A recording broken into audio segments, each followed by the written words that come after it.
சைடில் போவோமா புட் சைடில் போவோமா. இப்போ நம்ம கால்லையும் ஏறுறோம்.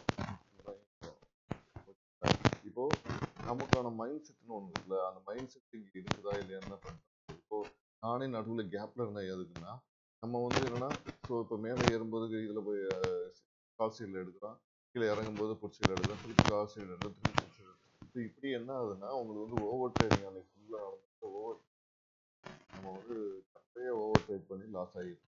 ஸோ எந்த பக்கம் நமக்கு மொமெண்டம் இருக்குது அப்படின்னு ஒரு டவுட்லேயே நம்ம வந்து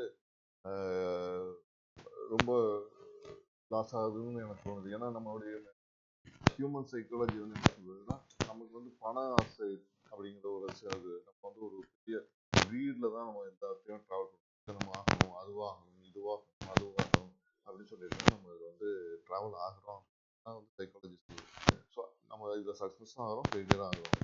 ஸோ இப்போ ஆப்ஷன் பையர்ஸை பொறுத்தவரையும் எப்படி நடக்கும், இந்த சைடு போகிறதா இந்த சைடு போகிறதா அப்படின்னு தெரியல. ஸோ அதனால இந்த ஓவர் ட்ரேடிங்னால லாஸ் வந்து இப்போ நம்ம இதை எப்படி ஓவர் கம் பண்ணுறது அப்படிங்கிறது, லாஸை குறைக்கணும். இப்போ நம்ம வந்து லாஸ் அதிகமாக, ஸோ அந்த லாஸை வந்து குறைக்கிறதுக்கு என்ன பண்ணலாம் அப்படின்னா, ஒன்று நம்மளோட மைண்ட் என்ன சொல்லுது, நம்ம வந்து மார்க்கெட் வந்து கீழே போகுதா மேலே போகுதா அப்படிங்கிற மாதிரி ஒரு நம்ம தாட் எடுத்துக்கணும். ஸோ சப்போஸ் நமக்கு வந்து பாசிட்டிவான இதாகவே இருந்தால் கூட நம்ம மைண்ட் வந்து கீழே தான் போகுதுன்னு சொன்னீங்கன்னா, இது காரணமாக செல் சைடுக்கு போயிடும். ஓகேங்களா, செல் சைடுனா பை பண்ணிக்கலாம்.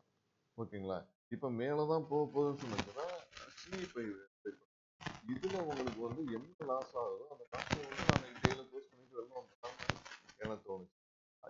இப்போ இதில் ஒரு சென்ட்ரிக்கா ஒன்று ஒரு விஷயம் இருக்குது, நடுநிலையோட ஒரு விஷயத்தை பார்க்குது. இப்போ என்னன்னா, எனக்கு இங்கே போனாலும் கவலை இல்லை, இங்கே போனாலும் கவலை இல்லை அப்படிங்கிற ஒரு தாட் இல்லை. அது யாருக்கு ஒர்க் அவுட் ஆகுது அப்படின்னு, செல்லர்ஸ்க்கு தான் ஒர்க் அவுட் ஆகுது. அதாவது ஆப்ஷன் ரைட்டர்ஸ்க்கு தான் ஒர்க் அவுட் ஆகுது. ஸோ அவங்க இங்கே ஒன்று விற்றுருப்பாங்க, இங்கே ஒன்று விற்றுருப்பாங்க. ஓகேங்களா, இது ரெண்டையும் செல் பண்ணி விட்டதுனால என்ன ஆகுதுன்னா, அவங்களுக்கு வந்து மார்க்கெட் இருக்கிற வரை கவலையே கிடையாது. இதுக்கு வெளியில் போனால் கவலை, இதுக்கு உள்ளுக்கு தான் கவலை. ஓகேங்களா, ஸோ இப்போ இதனால தான் நம்ம ஆப்ஷன் செல்லர்ஸ் வந்து ப்ராஃபிட்டாக இருக்காங்க அப்படின்னு அவங்க வந்து ஒரே பொசிஷனை அவங்களோட தாட் வந்து ஒன்று தான், எனக்கு இந்த பக்கம் அந்த ரூல் இருக்கிறவரை எனக்கு பிரச்சனையே கிடையாது அப்படின்னு அவங்க, ஏன்னா அவங்க அப்படிதான் செல் பண்ணியிருப்பாங்க, மேலேயும் கீழே செல். இதுக்கு நடுவில் இருக்கிற வரையும் நமக்கு பிரச்சனை இருக்குது. இப்போ ஆப்ஷன் பையர்ஸ்க்கு என்ன பிரச்சனை நடக்குதுன்னா, மேலே போனால் ஓடி போய் வாங்குறோம், கீழே வந்தால் ஓடி போய் வாங்குறோம். ஸோ இப்படி இந்த சிஇபியை வந்து விளையாண்டு, அதனால தான் நமக்கு வந்து இவ்வளோ பெரிய லாஸ் நடக்குது அப்படிங்கிறது வந்து நான் ஓரளவுக்கு அனலைஸ் பண்ணேன். இப்போ என்னுடைய ஓபிஎம் மெத்தடே வந்து இதுக்கு ஒர்க் அவுட் பண்ண முடியுமா அப்படின்னு சொன்னேன். இப்போ வந்து கிட்டத்தட்ட ஒரு 1.5 months பார்த்தீங்கன்னா நம்ம வந்து ஓபிஎம் மெத்தட் அப்படின்னு ஒன்று சொல்லி, ஓபிஎம் மெத்தட் எல்லா சைட்லையும் ஒர்க் அவுட் ஆகுது. ஆனால் சைக்காலஜிக்கலாக நம்ம எந்த சைடில் போகணும்னு, ஓகேங்களா, இப்போ நமக்கு வந்து இப்போ என்னுடைய சைக்காலஜி எப்படி இருக்குது, டெக்னிக்கலாக நம்ம என்ன பண்ணிக்கலாம் அப்படிங்கிற மாதிரி நம்ம யோசிச்சேன்னா. ஸோ இப்போ எனக்கு வந்து டெய்லி சார்ட்டை பொறுத்தவரையும் டெய்லி தான் மார்க்கெட் போகுது. ஓகேங்களா, அப்போ டெய்லி சார்ட் தான் நமக்கு வந்து இதுக்கான மாதிரி தோணுச்சு.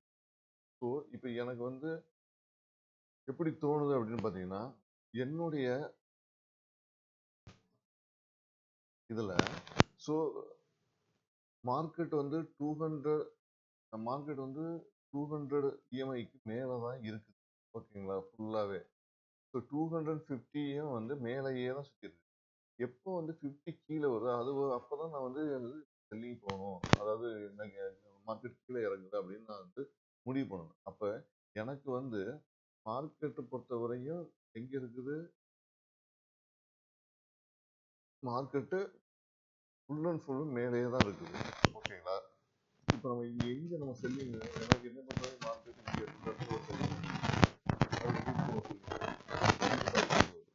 அப்புறம் திருப்பி இங்கே ஒரு செல்லிங் வந்துச்சு, திருப்பி இங்கே ஒரு பையிங் போயிடுச்சு.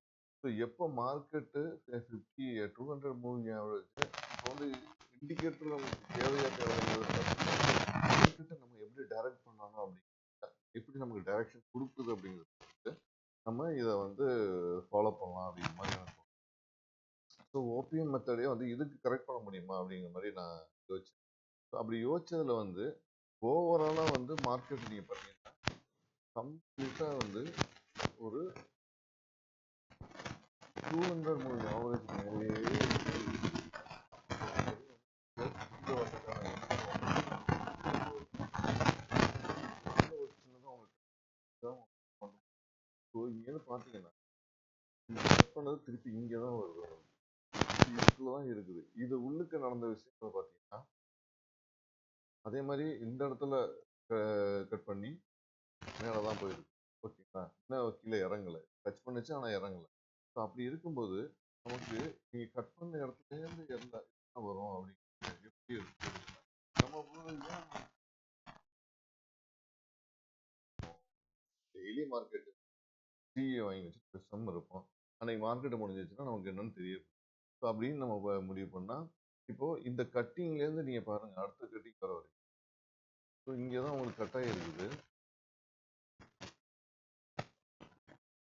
ஓகேவா, இப்போ இதில் எத்தனை க்ரீன் இருக்குன்னு நம்ம கண்டுபிடிக்கலாம். அன்னைக்கு டேலையே எத்தனை க்ரீன் இருக்குது, எத்தனை ரெட் இருக்குது. ரெட் ஈக்குவலாக தான் இருக்குது, பட் எங்கேயோ ஒரு இடத்துல எக்ஸ்ட்ரா இருக்கும். அப்போ அந்த எக்ஸ்ட்ரா இருக்கிறது தான் நம்மளோட ப்ராஃபிட்டாகவும் இருக்குது மோஸ்ட்லி. ஓகேங்களா, ஸோ இதுதான் நமக்கான மெயின். எப்போ வந்து மார்க்கெட் இந்த 20க்கும் 50க்கும் உள்ள 200க்கும் 50 நடுவில் மார்க்கெட் இருக்கோ அப்போ எனக்கு தெரிஞ்சு நம்ம வந்து பேசாமல் இருக்கிறதுல வந்து ஒன்றுமே பண்ணாமல் பேசாமல் இருக்கணும். இப்போ மறுபடியும் மார்க்கெட் எங்கே போக போகுதுன்னா 50க்கு மேலே வருதான்னு பார்க்கணும். எப்போ 50க்கு மேலே மார்க்கெட் வருதோ அப்போ வந்து நம்ம வந்து மறுபடியும் நம்மளுடைய எப்போ கீழே மார்க்கெட் இருக்குது 200 கட் கீழே போகுது அப்போ நம்ம இந்த இதை பேஸ் பண்ணி என்னுடைய ஓபிஎம் மெத்தடை இதுக்கு அப்ளை பண்ணி நான் பார்க்கலான்னு. ஸோ அதுபடி பார்த்தா சின்ன சின்ன ப்ராஃபிட்ஸ் வந்துக்கிட்டு தான் இருக்க மாதிரி தோணுது. இதோடைய ஃபுல் ஃப்ளெஜ்டு ப்ராஃபிட் வருமா இல்லையாங்கிறத நம்ம பொறுத்து தான் பார்ப்போம். அது மாதிரி இன்னைக்கு நீங்கள் பார்த்தீங்கன்னா இன்னைக்கு எப்படி மார்க்கெட் மூவ் ஆயிருக்கு அப்படின்னு பார்த்தீங்கன்னா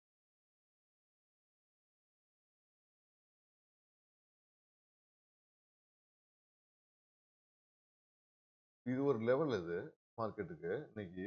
ஸோ ஃப்ரைடே க்ளோஸ் பண்ண மார்க்கெட்டுன்னு பார்த்தீங்கன்னா 23,501 க்ளோஸ் ஆச்சு. 23,370 ஒரு ரேஞ்சு, இது ஒரு ரேஞ்சு. இப்போ ரேஞ்சு எங்கே, இப்போ மார்க்கெட்டே இங்கே ஓப்பன் ஆயிருக்கு பாருங்க, இந்த இடத்துல ஓப்பன் ஆயிருக்கு மார்க்கெட் கண்டிப்பாக மேலே தான் போகும் அப்படின்ட்டு இதுல தெரியுது. ஆக்சுவலாக இந்த ரேஞ்சுக்கு வரும்போது இது வந்து மேலே போகுது, பாசிட்டிவாக இருக்குது. இப்போ மேலே போகிறதுக்கான சான்சஸ் நிறையா இருக்கிற மாதிரி தோணுது. அப்போது அதே மாதிரி மார்க்கெட்டிங் இங்கே வந்து இருந்துச்சுங்க ஓரளவுக்கு இது ஒரு ரெசிஸ்டன்ஸ், இது சப்போர்ட் ஆச்சுனால மேலே தான் போகுது, ரெசிஸ்டன்ஸ் இல்லை. இதை நோக்கிய போது அப்போ இது மறுபடியும் வந்து இது ஓப்பன் லோவில் ஓப்பன் அவன் க்ளோஸ் பண்ணும்போது 23,500 மேலே தான் வந்து க்ளோஸ் பண்ண.